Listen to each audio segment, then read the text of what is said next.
Name Rosnida Binti Ramli from Group 3, and I am here to present on the topic of public sector corruption in Malaysia. Public administration constantly faces challenges as the political, social and economic landscape change. Today we will discuss some notes cases of corruption in Malaysia. Public sector and the lesson we can learn from them. One of the most widely known cases, 1MDB scandals, established in 2009 as a government-owned strategic development company, intend to promote national economic growth through investments projects involved in large-scale misappropriation of public funds. Funds were diverted for personal enrichment, luxury assets, and political financing, implicated senior public official and international financial institutions. My name is Erin Efiza. I will explain about the concept of corruption. So basically, corruption means misuse of power, authority, or public trust for personal benefit.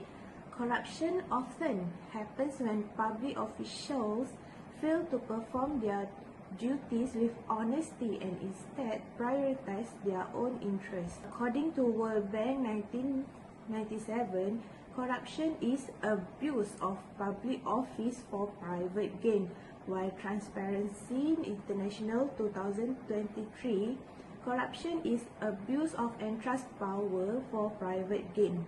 So corruption involves actions such as taking bribes, misuse public funds, showing favoritism, and exploiting their authority for oneself, friends, or political gain. Such action not only breach ethical standards and undermines the principle of good governance, but also erodes public trust in that particular organization, hinder economic growth, and often inequality worse. In the field of public administration, understanding corruption is essential to promote transparency, accountability, and effective governance for the country.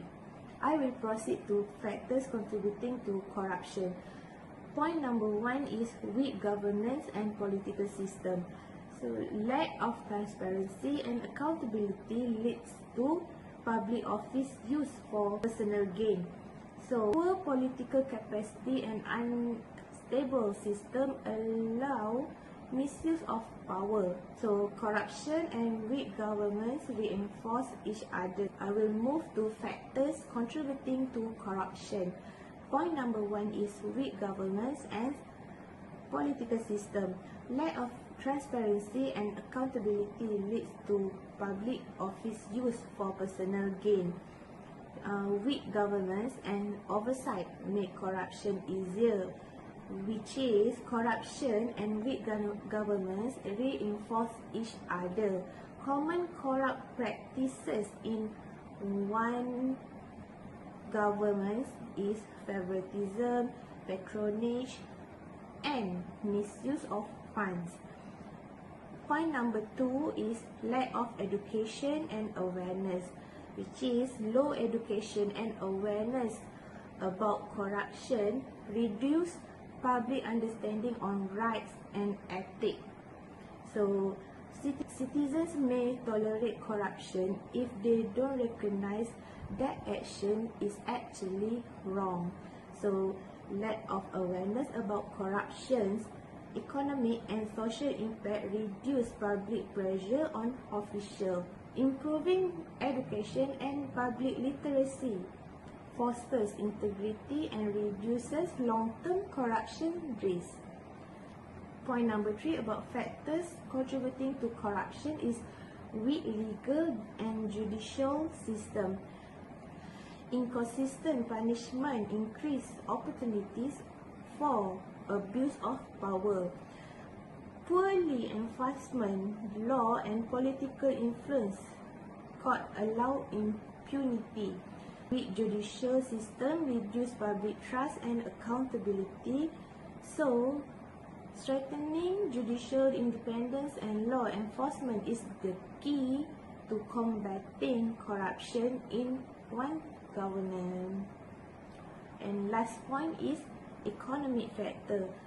Low salaries, limited job and large income gaps push individual towards corruption, which is this problem comes from economic factor. So economic crisis increase temptation for illegal gain. Countries with high inequality tend to have higher corruption levels. Stable economic development and fair employment reduce incentive for corruption. That's all from me. Thank you so much. Hi everyone, my name is Maisara Balkis binti Hashim. I am from Group 3 and this is my part, so let's continue. 3.0 Type of Corruption. So the first case involves Tan Sri Muhammad Isa Samad, the former chairman of FELDA and FGV. He was charged with corruption offence under Section 16A of the MACC Act 2009 for alleged receiving briberies in relation to the official duties.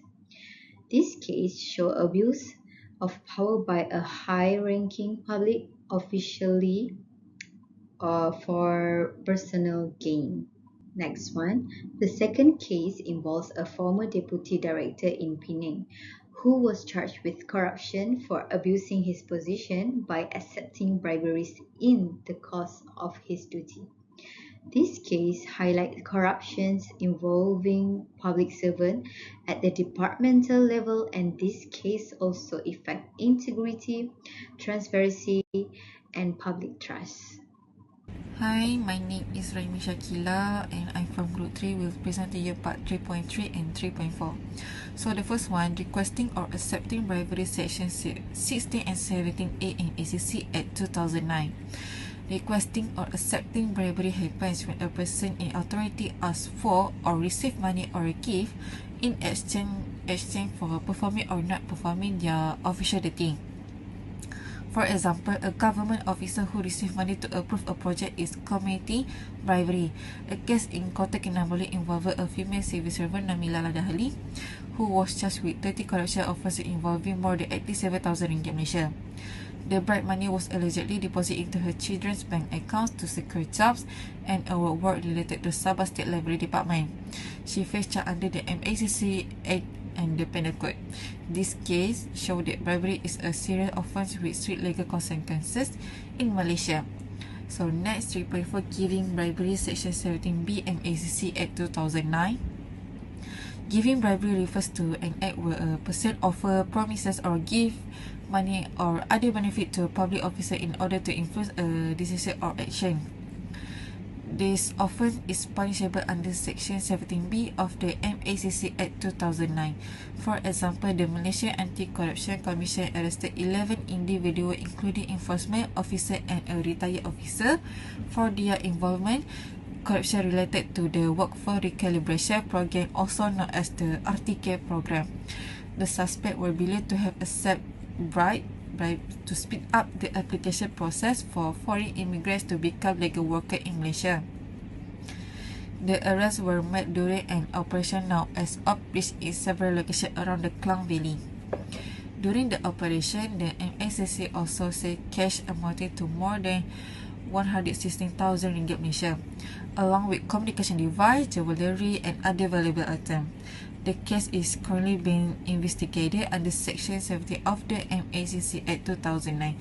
This case also highlights that. Hi, my name is Nurul Akila binti Noisha from Group 3 and I'll be presenting solution based on corruption case in a public sector in Malaysia.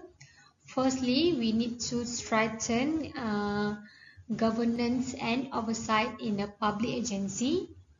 Based on corruption case Tan Sri Muhammad Isa Samad in Felda, the witness is because of low decision making, internal control and top level accountability. action that recommended to avoid this corruption is firstly we need to strengthen governments. Firstly we need to strengthen governance framework.